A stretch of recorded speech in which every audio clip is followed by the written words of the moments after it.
The Life and Adventures of Nicholas Nickleby by Charles Dickens. Chapter 27.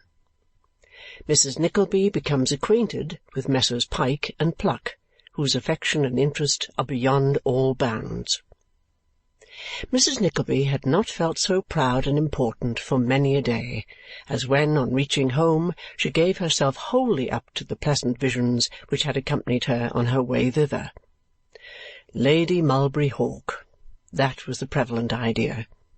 Lady Mulberry Hawk, on Tuesday last, at St. George's, Hanover Square, by the Right Reverend the Bishop of Landulph, Sir Mulberry Hawk of Mulberry Castle, North Wales, to Catherine, only daughter of the late Nicholas Nickleby, Esquire, of Devonshire. "Upon my word," cried Mrs. Nicholas Nickleby, "it sounds very well." Having dispatched the ceremony, with its attendant festivities, to the perfect satisfaction of her own mind, the sanguine mother pictured to her imagination a long train of honours and distinctions which could not fail to accompany Kate in her new and brilliant sphere. She would be presented at court, of course. On the anniversary of her birthday, which was upon the 19th of July, at 10 minutes past 3 o'clock in the morning, thought Mrs. Nickleby in a parenthesis, for I recollect asking what o'clock it was, Sir Mulberry would give a great feast to all his tenants and would return them 3.5% on the amount of their last half-year's rent, as would be fully described and recorded in the fashionable intelligence to the immeasurable delight and admiration of all the readers thereof. Kate's picture, too, would be in at least half a dozen of the annuals, and on the opposite page would appear, in delicate type, lines on contemplating the portrait of Lady Mulberry Hawk, by Sir Dingleby Dabber. Perhaps some one annual, of more comprehensive design than its fellows, might even contain a portrait of the mother of Lady Mulberry Hawk, with lines by the father of Sir Dingleby Dabber. More unlikely things had come to pass. Less interesting portraits had appeared. As this thought occurred to the good lady, her countenance unconsciously assumed that compound expression of simpering and sleepiness which, being common to all such portraits, is perhaps one reason why they are always so charming and agreeable. With such triumphs of aerial architecture did Mrs. Nickleby occupy the whole evening after her accidental introduction to Ralph's titled friends, and dreams, no less prophetic and equally promising, haunted her sleep that night. She was preparing for her frugal dinner next day, still occupied with the same ideas, a little softened down perhaps by sleep and daylight, when the girl who attended her, partly for company and partly to assist in the household affairs, rushed into the room in unwonted agitation and announced that 2 gentlemen were waiting in the passage for permission to walk upstairs. "Bless my heart!" cried Mrs. Nickleby, hastily arranging her cap and front. "If it should be, oh, dear me, standing in the passage all this time, why don't you go and ask them to walk up, you stupid thing?"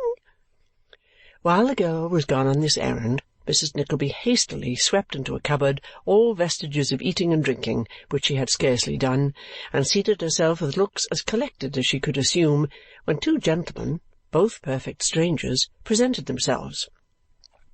"How do you do?" said one gentleman, laying great stress on the last word of the inquiry. "How do you do?"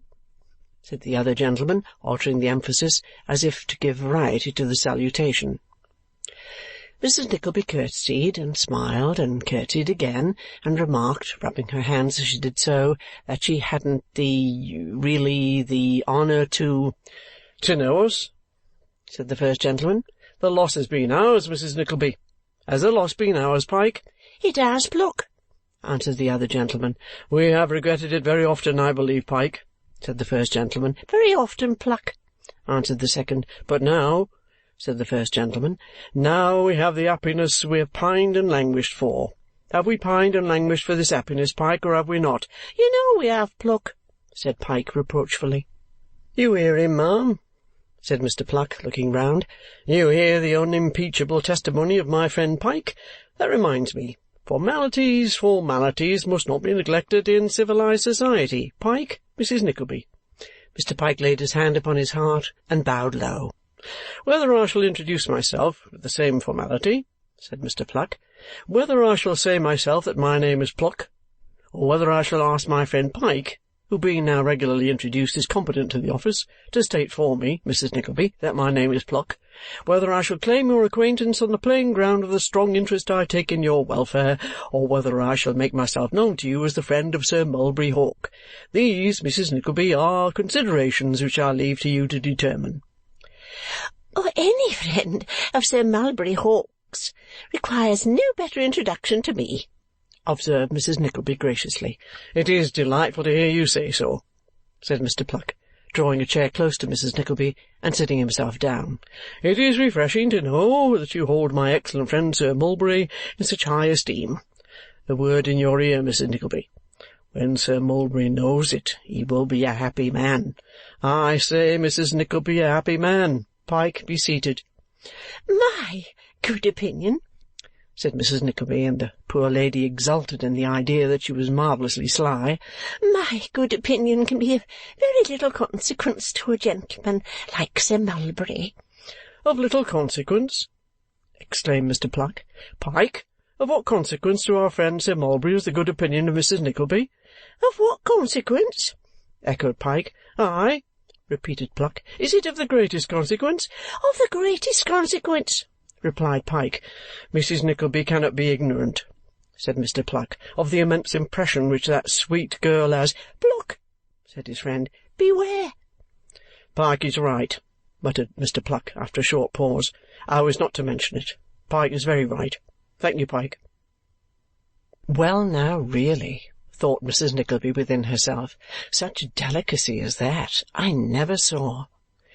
Mr. Pluck, after feigning to be in a condition of great embarrassment for some minutes, resumed the conversation by entreating Mrs. Nickleby to take no heed of what he had inadvertently said, to consider him imprudent, rash, injudicious. The only stipulation he would make in his own favour was that she should give him credit for the best intentions. "But when," said Mr. Pluck, "when I see so much sweetness and beauty on the one hand and so much ardour and devotion on the other, pardon me, Pyke, I didn't intend to resume that theme. Change the subject, Pyke." "We promised Sir Mulberry and Lord Frederick," said Pyke, "that we'd call this morning and inquire whether you took any cold last night." "Not in the least in the world last night, sir," replied Mrs. Nickleby, "with many thanks to his lordship and Sir Mulberry for doing me the honour to inquire. Not the least, which is the more singular, as I really am very subject to colds, indeed very subject. I had a cold once," said Mrs. Nickleby. "I think it was in the year 1817. Let me see, 4 and 5 and 9 and... Yes, 1817, that I thought I never should get rid of. Actually and seriously, that I thought I never should get rid of. I was only cured at last by a remedy that I don't know whether you have ever happened to hear of, Mr. Pluck. You have a gallon of water as hot as you can possibly bear it, with a pound of salt and 6 of the finest bran, and sit with your head in it for 20 minutes every night just before going to bed. At least, I don't mean your head, your feet. It's a most extraordinary cure, a most extraordinary cure. I used it for the first time, I recollect, the day after Christmas Day, and by the middle of April following the cold was gone. It seems quite a miracle when you come to think of it, for I had it ever since the beginning of September." "What an afflicting calamity!" said Mr. Pyke. "Perfectly horrid!" exclaimed Mr. Pluck. "But it's worth the pain of hearing only to know that Mrs. Nickleby recovered it, isn't it, Pluck?" cried Pyke. "That is the circumstance that gives it such a thrilling interest," replied Mr. Pluck. "But come," said Pyke, as if suddenly recollecting himself, "we must not forget our mission in the pleasure of this interview. We come on a mission, Mrs. Nickleby." "On a mission?" exclaimed that good lady, to whose mind a definite proposal of marriage for Kate at once presented itself in lively colours. "From Sir Mulberry," replied Pyke. "You must be very dull here." "Rather dull, I confess," said Mrs. Nickleby. "We bring the compliments of Sir Mulberry Hawk and 1,000 entreaties that you'll take a seat in a private box at the play to-night," said Mr. Pluck. Oh, dear," said Mrs. Nickleby. I never go out at all. Never." "And that is the very reason, my dear Mrs. Nickleby, why you should go out to-night," retorted Mr. Pluck. "Pyke, entreat Mrs. Nickleby." "Oh, pray do," said Pyke. "You positively must," urged Pluck. "Oh, you are very kind," said Mrs. Nickleby, hesitating. "But "There's not a but in the case, my dear Mrs. Nickleby," remonstrated Mr. Pluck. "Not such a word in the vocabulary. Your brother-in-law joins us. Lord Frederick joins us. Sir Mulberry joins us. Pike joins us. A refusal is out of the question. Sir Mulberry sends a carriage for you 20 minutes before 7 to the moment. You'll not be so cruel as to disappoint the whole party, Mrs. Nickleby?" Oh, you are so very pressing that I scarcely know what to say, replied the worthy lady. "Say nothing. Not a word. Not a word, my dearest madam," urged Mr. Pluck. "Mrs. Nickleby," said that excellent gentleman, lowering his voice, "there is the most trifling, the most excusable breach of confidence in what I am about to say, and yet if my friend Pike there overheard it, such is that man's delicate sense of honour, Mrs. Nickleby, he'd have me out before dinner-time." Mrs. Nickleby cast an apprehensive glance at the warlike Pike, who had walked to the window, and Mr. Pluck, squeezing her hand, went on, "Your daughter has made a conquest on which I may congratulate you. Sir Mulberry, my dear ma'am, Sir Mulberry is her devoted slave." "Ha!" cried Mr. Pike at this juncture, snatching something from the chimney-piece with a theatrical air. "What is this? What do I behold?" "What do you behold, my dear fellow?" asked Mr. Pluck. "It is the face, the countenance, the expression," cried Mr. Pike, falling into his chair with a miniature in his hand. "Feebly portrayed, imperfectly caught, but still the face, the countenance, the expression."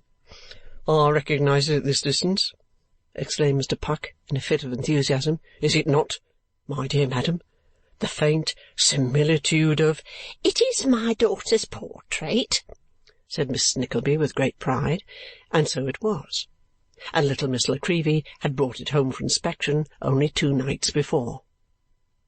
Mr. Pike no sooner ascertained that he was quite right in this conjecture than he launched into the most extravagant encomiums of the divine original, and in the warmth of his enthusiasm kissed the picture 1,000 times, while Mr. Pluck pressed Mrs. Nickleby's hand to his heart and congratulated her on the possession of such a daughter with so much earnestness and affection that the tears stood, or seemed to stand, in his eyes. Poor Mrs. Nickleby, who had listened in a state of enviable complacency at first, became at length quite overpowered by these tokens of regard for and attachment to the family, and even the servant-girl, who had peeped in at the door, remained rooted to the spot in astonishment at the ecstasies of the 2 friendly visitors.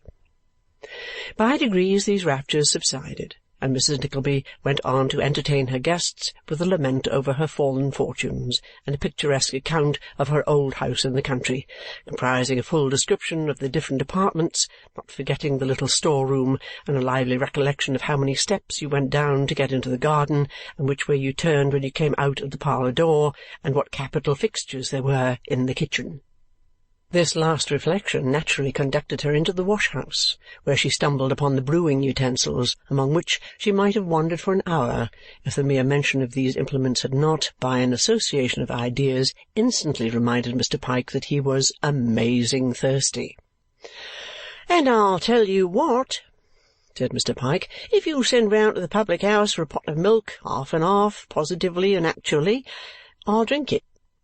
And positively and actually Mr. Pike did drink it, and Mr. Pluck helped him, while Mrs. Nickleby looked on in divided admiration of the condescension of the 2, and the aptitude with which they accommodated themselves to the pewter pot, in explanation of which seeming marvel it may be here observed that gentlemen who, like Messrs. Pike and Pluck, live upon their wits, or not so much perhaps upon the presence of their own wits as upon the absence of wits in other people, are occasionally reduced to very narrow shifts and straits, and are at such periods accustomed to regale themselves in a very simple and primitive manner. "At 20 minutes before 7, then," said Mr. Pike, rising. "The coach will be here. One more look, one little look, at that sweet face. Ah, here it is, unmoved, unchanged." This, by the way, was a very remarkable circumstance, miniatures being liable to so many changes of expression. "Oh, Pluck, Pluck!" Mr. Pluck made no other reply than kissing Mrs. Nickleby's hand with a great show of feeling and attachment. Mr. Pike having done the same, both gentlemen hastily withdrew. Mrs. Nickleby was commonly in the habit of giving herself credit for a pretty tolerable share of penetration and acuteness, but she had never felt so satisfied with her own sharp-sightedness as she did that day. She had found it all out the night before. She had never seen Sir Mulberry and Kate together, never even heard Sir Mulberry's name, and yet hadn't she said to herself from the very first that she saw how the case stood, and what a triumph it was, for there was now no doubt about it. If these flattering attentions to herself were not sufficient proofs, Sir Mulberry's confidential friend had suffered the secret to escape him in so many words. "Oh, I am quite in love with that dear Mr. Pluck. I declare I am," said Mrs. Nickleby.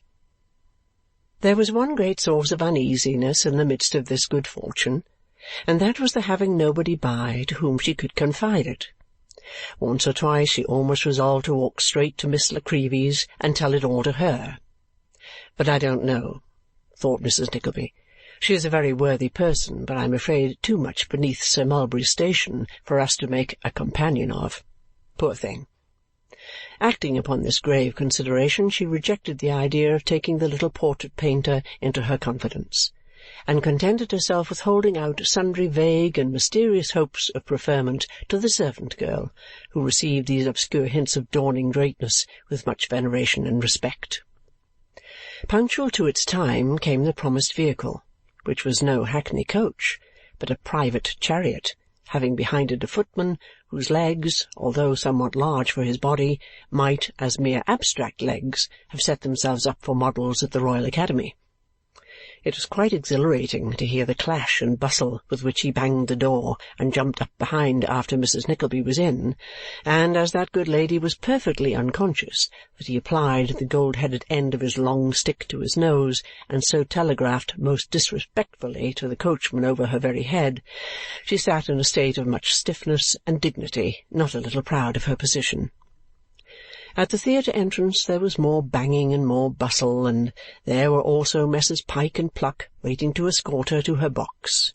And so polite were they that Mr. Pike threatened with many oaths to Smifflegate, a very old man with a lantern, who accidentally stumbled in her way, to the great terror of Mrs. Nickleby, who, conjecturing more from Mr. Pike's excitement than any previous acquaintance with the etymology of the word that smiffligation and bloodshed must be in the main one and the same thing, was alarmed beyond expression lest something should occur.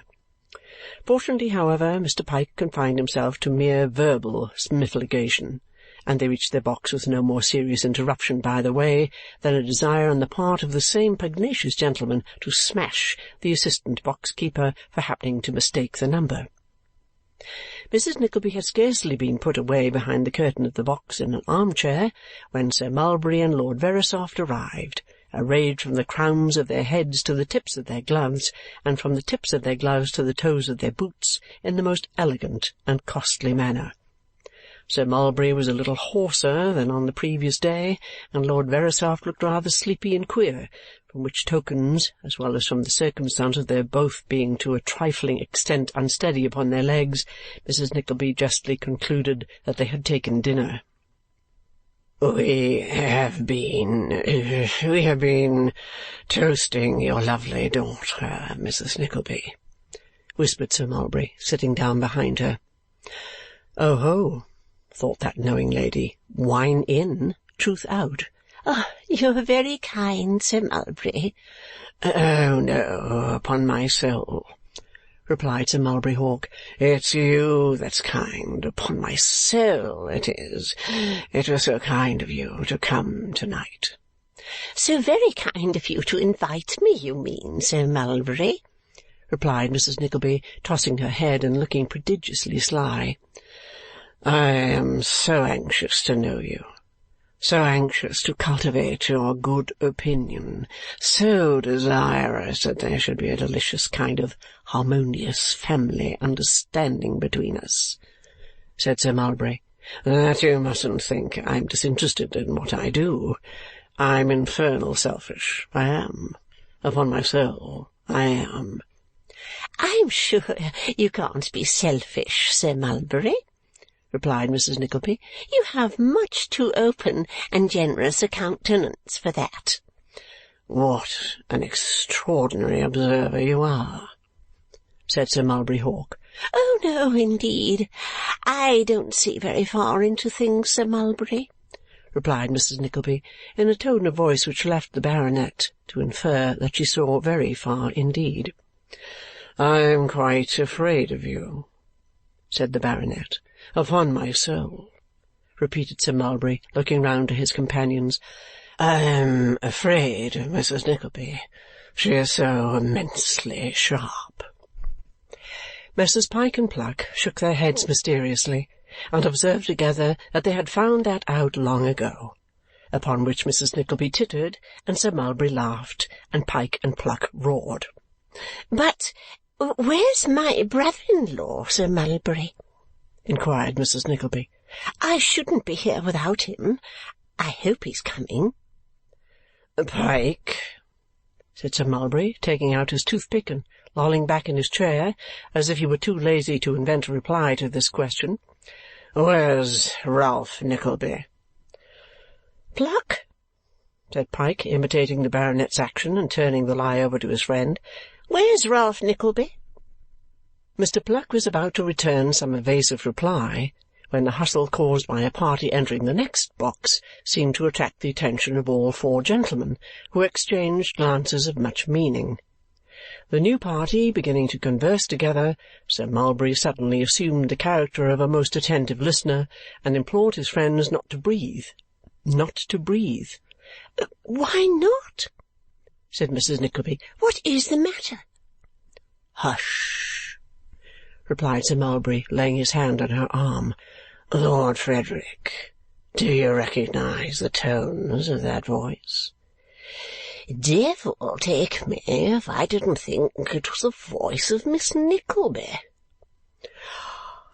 "Lor, my lord!" cried Miss Nickleby's mamma, thrusting her head round the curtain. "Why, actually, Kate! My dear Kate!" "You here, mamma? Is it possible?" "Possible, my dear? Yes." "Why, who on earth is that you have with you, mamma?" said Kate, shrinking back as she caught sight of a man smiling and kissing his hand. "Who do you suppose, my dear?" replied Mrs. Nickleby, bending towards Mrs. Wititterly and speaking a little louder for that lady's edification. "There's Mr. Pyke, Mr. Pluck, Sir Mulberry Hawk, and Lord Frederick Verisopht." Gracious heaven, thought Kate hurriedly, how comes she in such society? Now, Kate thought thus so hurriedly, and the surprise was so great, and moreover brought back so forcibly the recollection of what had passed at Ralph's delectable dinner, that she turned extremely pale and appeared greatly agitated, which symptoms, being observed by Mrs. Nickleby, were at once set down by that acute lady as being caused and occasioned by violent love. But although she was in no small degree delighted by this discovery, which reflected so much credit on her own quickness of perception, it did not lessen her motherly anxiety in Kate's behalf, and accordingly, with a vast quantity of trepidation, she quitted her own box to hasten into that of Mrs. Wititterly. Mrs. Wititterly, keenly alive to the glory of having a lord and a baronet among her visiting acquaintance, lost no time in signing to Mr. Wititterly to open the door. And thus it was that in less than 30 seconds Mrs. Nickleby's party had made an irruption into Mrs. Wititterly's box, which it filled to the very door, there being in fact only room for Messrs. Pyke and Pluck to get in their heads and waistcoats. "My dear Kate," said Mrs. Nickleby, kissing her daughter affectionately, "how ill you looked a moment ago! You quite frightened me, I declare." "It was mere fancy, mamma. The reflection of the lights, perhaps," replied Kate, glancing nervously round, and finding it impossible to whisper any caution or explanation. "Don't you see Sir Mulberry Hawk, my dear?" Kate bowed slightly, and biting her lip turned her head towards the stage. But Sir Mulberry Hawk was not to be so easily repulsed, for he advanced with extended hand, and Mrs. Nickleby officiously informing Kate of this circumstance, she was obliged to extend her own. Sir Mulberry detained it while he murmured a profusion of compliments, which Kate, remembering what had passed between them, rightly considered as so many aggravations of the insult he had already put upon her. Then followed the recognition of Lord Verisopht, and then the greeting of Mr. Pike, and then that of Mr. Pluck, and finally, to complete the young lady's mortification, she was compelled, at Mrs. Wititterly's request, to perform the ceremony of introducing the odious persons, whom she regarded with the utmost indignation and abhorrence. "Mrs. Wititterly is delighted," said Mr. Wititterly, rubbing his hands. "Delighted, my lord, I am sure, with this opportunity of contracting an acquaintance, which I trust, my lord, we shall improve. Julia, my dear, you must not allow yourself to be too much excited. You must not. Indeed, you must not. Mrs. Wititterly is of a most excitable nature, Sir Mulberry. The snuff of a candle, the wick of a lamp, the bloom on a peach, the down on a butterfly. You might blow her away, my lord, you might blow her away." Sir Mulberry seemed to think that it would be a great convenience if the lady could be blown away. He said, however, that the delight was mutual, and Lord Verisopht added that it was mutual, whereupon Messrs. Pike and Pluck were heard to murmur from the distance that it was very mutual indeed. "I take an interest, my lord," said Mrs. Wititterly with a faint smile, "such an interest in the drama." "Yes, it's very interesting," replied Lord Verisopht. "I'm always ill after Shakespeare," said Mrs. Wititterly. "I scarcely exist the next day. I find the reaction so very great after a tragedy, my lord, and Shakespeare is such a delicious creature." "Yes," replied Lord Verisopht. He was a clever man." "Do you know, my lord," said Mrs. Wititterly after a long silence, "I find I take so much more interest in his plays after having been to that dear little dull house he was born in. Were you ever there, my lord?" "No, never," replied Verisopht.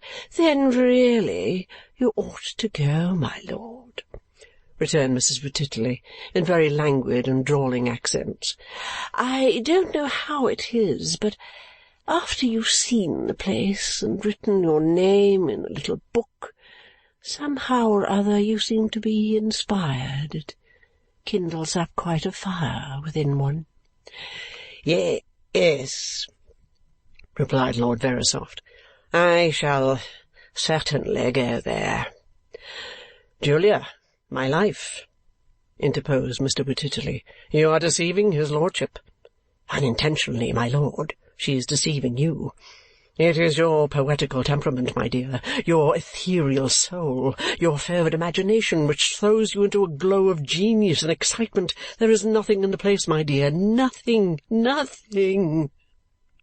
"I think there must be something in the place," said Mrs. Nickleby, who had been listening in silence, "for soon after I was married I went to Stratford with my poor dear Mr. Nickleby in a post-chaise from Birmingham."